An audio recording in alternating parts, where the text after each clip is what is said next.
అయోధ్య నుంచి భద్రాచలం వరకు మర్యాద పురుషోత్తముడైన శ్రీరాముడు నడయాడిన అడుగుజాడలు భారతీయ ఆధ్యాత్మికతకు సజీవ సాక్ష్యాలు. శ్రీరాముడు జన్మించిన అయోధ్యలో 500 ఏళ్ల సుదీర్ఘ నిరీక్షణ తర్వాత రామ్లల్లా కొలువుదీరగా సీతమ్మను పెళ్లాడిన నేపాల్లోని జనక్పూర్ నేటికి ఆ దివ్య కళ్యాణానికి వేదికగా నిలుస్తోంది.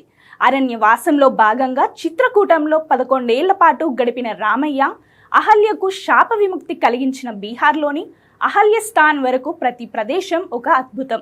నాసిక్లోని పంచవటిలో లక్ష్మణుడు శూర్పణఖ ముక్కు కోసిన ప్రదేశం, సీతమ్మ కోసం రాముడు అన్వేషణ సాగించిన దారి, ఇవన్నీ భక్తులకు అమితమైన విశ్వాసాన్ని కలిగిస్తాయి. ముఖ్యంగా తెలుగువారి అయోధ్యగా పిలిచే భద్రాచలం శ్రీరాముడు లంకకు వెళ్లే క్రమంలో గోదావరి నదీ తీరాన విడిది చేసిన పరమ పవిత్ర ప్రదేశం. కంచర్ల గోపన్న భక్తికి మెచ్చి సాక్షాత్తు రాముడే ఇక్కడ కొలువు తీరాడని మనందరికీ తెలుసు. కేవలం కథల్లోనే కాదు, మన దేశంలోని ఈ పుణ్యక్షేత్రాల్లో అడుగు పెడితే ఆ త్రేతాయుగపు ఆనవాళ్లు, రాముడి పాదముద్రలు నేటికి మనల్ని భక్తి పారవస్యంలో ముంచెత్తుతాయి.